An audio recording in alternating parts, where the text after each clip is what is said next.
Item ఏది అయినా try చెయ్యి ఆచి చికెన్ మసాలా. ఆచి చికెన్ మసాలా.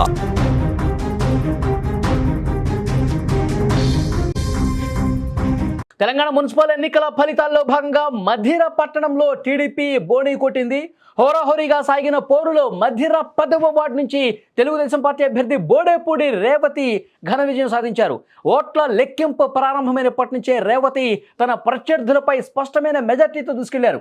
కీలకమైన మధిర మున్సిపాలిటీలో వార్డు సభ్యురాలుగా టీడీపీ అభ్యర్థి గెలవడంతో పార్టీ కార్యకర్తలు అక్కడ సంబరాలు చేసుకున్నారు.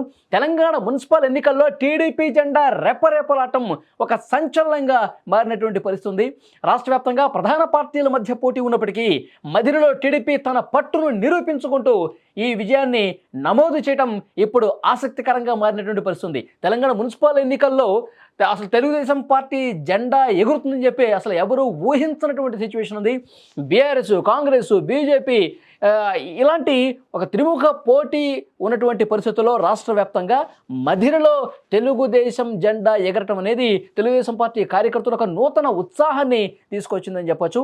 ఇదే విషయానికి సంబంధించి మరింత ఇన్ఫర్మేషన్ మనం తెలుసుకునే ప్రయత్నం చేద్దాం. మా కొలీగ్ సాయి లైవ్లో జాయిన్ అయ్యారు. సాయి, మధిర సంబంధించి తెలుగుదేశం పార్టీ గెలవటాన్ని ఏ విధంగా చూస్తున్నారు, అక్కడ తెలుగుదేశం పార్టీ ఈ గెలుపుని పట్ల ఎట్లా రియాక్ట్ అవుతుంది, ఇంకా ఓవరాల్గా మిగతా అప్డేట్స్ ఏమైనా ఉంటే షేర్ చేయండి. వలి ముఖ్యంగా తెలంగాణ మున్సిపల్ ఎన్నికల ఫలితాలలో ఒక అనూహ్యమైనటువంటి నిర్ణయం అని చెప్పొచ్చు. ఇది అంటే ఉమ్మడి ఖమ్మం జిల్లాలో టీడీపీకి కొంత ప్రాబల్యం ఉంది. మన తెలంగాణ వ్యాప్తంగా ఇప్పుడు టీడీపీ అంత యాక్టివ్ గా లేనప్పటికీ, టీడీపీ ప్రాబల్యం లేనప్పటికీ కూడా ఖమ్మంలో ఆ మోస్తారు కార్యకర్తలు కానీ టీడీపీ ఫేవర్ గా ఉండేటువంటి పర్సన్స్ మాత్రం ఇంకా అలాగే ఉన్నారు. ఎందుకంటే ఆంధ్రాకి బార్డర్ గా ఉంటుంది, ఆంధ్రప్రదేశ్ కి బార్డర్ గా ఉంటుంది. ఖమ్మంలో చాలా టీడీపీ క్యాడర్ కూడా ఉంటుంది. కానీ ఎన్నికలకు వచ్చేసరికి మాత్రం సరైనటువంటి లీడర్షిప్ లేక చాలా సందర్భాలలో చాలా సంవత్సరాల నుంచి టీడీపీ అనేది ఎక్కడ కూడా మనకు కనిపించట్లేదు. కానీ ఈ మున్సిపల్ ఎన్నికలలో అనూహ్యంగా మధిర మున్సిపాలిటీలో 10వ వార్డులో రేవతి గెలుపు అనేది ఒకసారిగా, అంటే ఒక చిన్న వార్డులో ఒక కౌన్సిలర్ గా గెలిచారు, పెద్ద మ్యాటర్ కాదు. కానీ ఒక్క గెలుపైనా కూడా ఇప్పుడు టీడీపీ శ్రేణుల్లో ఒక ఉత్సాహాన్ని ఇచ్చినట్టుగా కనపడుతుంది. మొత్తం మధిరలో 22 వార్డులు ఉన్నాయి. 22 వార్డుల్లో కాంగ్రెస్ మెజారిటీ దిశగా వెళ్తుంది, ఇప్పుడు ఆధిక్యం దిశగా కొనసాగుతుంది. కైవసం కూడా చేసుకునే అవకాశం మున్సిపాలిటీలో కనిపిస్తుంది. కానీ అక్కడ బీజేపీ కానీ బీఆర్ఎస్ కాకుండా ఇక్కడ టీడీపీ పార్టీ నుంచి రేవతి అనేటువంటి ఒక మహిళ 10వ వార్డు నుంచి పోటీ చేసి అక్కడ వన్ సైడెడ్ గా విజయం సాధించింది. 324 ఓట్లతో మళ్ళీ అక్కడ టీడీపీ గుర్తు మీద, సైకిల్ గుర్తు మీద పోటీ చేసి గెలిచి తను ఈ రోజు ఒక కౌన్సిలర్ గా అడుగు పెట్టబోతుంది అక్కడ. దీంతో ఇప్పటి వరకు అసలు చర్చ అంతా కూడా బీఆర్ఎస్, బీజేపీ, కాంగ్రెస్ వీటి గురించి మాట్లాడుకున్నారు, అక్కడక్కడ ఎంఐఏ గురించి మాట్లాడుకున్నారు. కానీ ఎక్కడ కూడా ఈ టీడీపీ గురించి చర్చ కనిపించలేదు ఎన్నికలప్పటి నుంచి ఇప్పుడు రిజల్ట్ వరకు కూడా. కానీ ఎప్పుడైతే ఈ బోడపల్లి రేవతి అనే మహిళ అక్కడ గెలిచిందో కౌన్సిలర్ గా, ఒక్కసారిగా ఒక కౌన్సిలర్ చిన్న పరిస్థితి, ఇన్ని మున్సిపాలిటీల్లో ఇన్ని కౌన్సిలర్లు ఆ ఒక్కటి గెలవడం అనేది చాలా చిన్న పాయింట్. కానీ టీడీపీ అనేది మన ఒక్క కౌన్సిలర్ తోటి ఇప్పుడు మరలా చర్చనీయాంశంగా మారింది.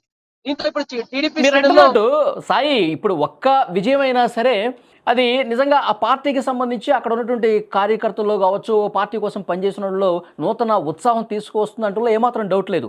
అయితే ఈ ఉత్సాహం అనేది తెలుగుదేశం పార్టీ తెలంగాణలో కూడా భవిష్యత్తులో ఎన్నికల్లో పోటీ చేయడానికి తమ ప్రాబల్యం ఉన్న చోట్ల, తమ బలం ఉన్న చోట్ల ఇక భవిష్యత్తులో పోటీ చేసే ఆ ఉత్సాహం తీసుకొస్తుంది అనుకోవచ్చా? అంటే రాష్ట్ర వ్యాప్తంగా ఇప్పుడే అడుగులు వేయకపోవచ్చు కనుక, కానీ మళ్ళీ ఖమ్మం వరకు మాత్రం ఫోకస్ చేసేటువంటి అవకాశం ఉంది. ఎందుకంటే ఖమ్మంలో వాళ్ళకి క్యాడర్ ఉంది, కొంతమేరకు కార్యకర్తలు ఉన్నారు, దాన్ని యాక్టివ్ చేసేటువంటి అవకాశం కనిపిస్తుంది. ఎందుకంటే ఇప్పుడు ఆంధ్రప్రదేశ్ లో ముఖ్యమంత్రి చంద్రబాబు నాయుడు గారు అక్కడ ఆంధ్రప్రదేశ్ లో డెవలప్మెంట్, అమరావతి డెవలప్మెంట్, ఆ బిజీలు చాలా ఉన్నారు. కాబట్టి ఇప్పుడు తెలంగాణ మీద అంత ఎక్కువగా ఫోకస్ పెట్టలేనటువంటి పరిస్థితి ఉంది. అందుకనే ఇక్కడ మున్సిపాలిటీ ఎన్నికల్లో కూడా పెద్దగా ప్రచారాలు కానీ అవన్నీ కూడా యాక్టివ్ గా కనిపించలేదు. కానీ ఇప్పుడు ఈ ఒక మధిరలో గెలిచినటువంటి ఉత్సాహం అయితే, అరే మనం కూడా యాక్టివ్ కావాలి, ఇక తెలంగాణలో క్యాడర్ ఉండి పిలుస్తుంది అనేటువంటి ఒక సంకేతం అయితే వాళ్ళకు కూడా వెళ్ళే అవకాశం ఉంది. దీంతో ఇప్పుడు మొత్తం తెలంగాణ వ్యాప్తంగా యాక్టివ్ కాకపోయినా ఇట్లా ఖమ్మం లాంటి కొన్ని జిల్లాలలో, ఉమ్మడి ఖమ్మం జిల్లా కానీ ఇతరత్ర మహబూబ్ నగర్ కానీ ఈ ప్రాంతాలలో టీడీపీ క్యాడర్ ఉన్నటువంటి ప్రాంతాలలో అయితే యాక్టివ్ గా మారేటువంటి అవకాశం కనిపిస్తుంది మరి వచ్చే ఎన్నికల వరకు కూడా. ఎందుకంటే ఇప్పుడు కూటమి ప్రభుత్వం అక్కడ కొనసాగుతుంది. బీజేపీ ఫేవర్ గా కనుక నిర్ణయాలు తీసుకుంటే అది కూడా కలిసి వచ్చేటువంటి అవకాశం ఉంటుంది తెలంగాణలో. ఇక్కడ కూటమి ఇంకా ఫామ్ కాలే కాబట్టి రాబోయే రోజుల్లో అలా ఫామ్ అయితే రాష్ట్ర వ్యాప్తంగా టీడీపీ యాక్టివ్ అయ్యేటువంటి అవకాశం ఉంటుంది బీజేపీతో. తెలుగుదేశం పార్టీ క్యాడర్ ఈ గెలుపు తర్వాత అక్కడ ఉన్నటువంటి స్థానిక టీడీపీ నాయకత్వం ఎలా స్పందిస్తోంది, ఏమైనా ఇన్ఫర్మేషన్ ఉందా? ఖచ్చితంగా వారికి ఒక ఉత్సాహం అయితే వస్తుంటుంది వాళ్ళు. ఎందుకంటే తను గెలిచింది. ఇంకా మిగతా వార్డులో కూడా ఏమైందంటే చాలా వరకు మంచి ఓట్లను సంపాదించారు. రేవతి 324 ఓట్ల మెజారిటీతో 10వ వార్డులో గెలిచారు. మొత్తం 22 మున్సిపాలిటీలు ఉన్నాయి అక్కడ మధిరాలో. మిగతా దాంట్లో కూడా నిలబడ్డారు సైకిల్ గుర్తు మీద.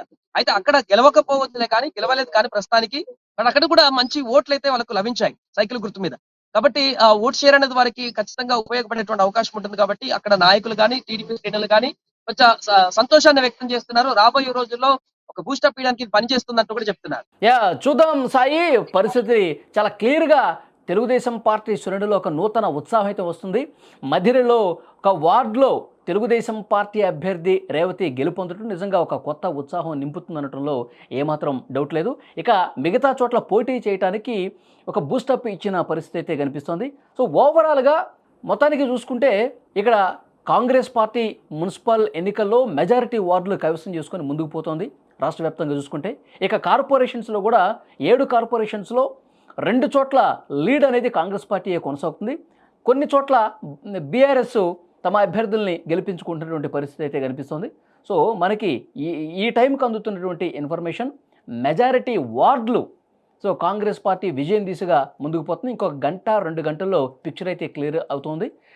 ఉమ్మడి ఖమ్మం జిల్లాలో మధిరలో 10వ వార్డులో తెలుగుదేశం పార్టీ అభ్యర్థి గెలుపొందటం ఇప్పుడు పూర్తిగా తెలుగుదేశం పార్టీకే కాదు తెలంగాణ రాజకీయాల్లోనే ఒక కొత్త సంచలనం అయింది. ఆ పార్టీ భవిష్యత్తులో ఇక్కడ పోటీ చేయబోతుంది. వాళ్ళ బలానికి అనుగుణంగా భవిష్యత్తులో అడుగులు వేయొచ్చని కూడా ఒక సంకేతం పంపించినటువంటి పరిస్థితి ఉంది.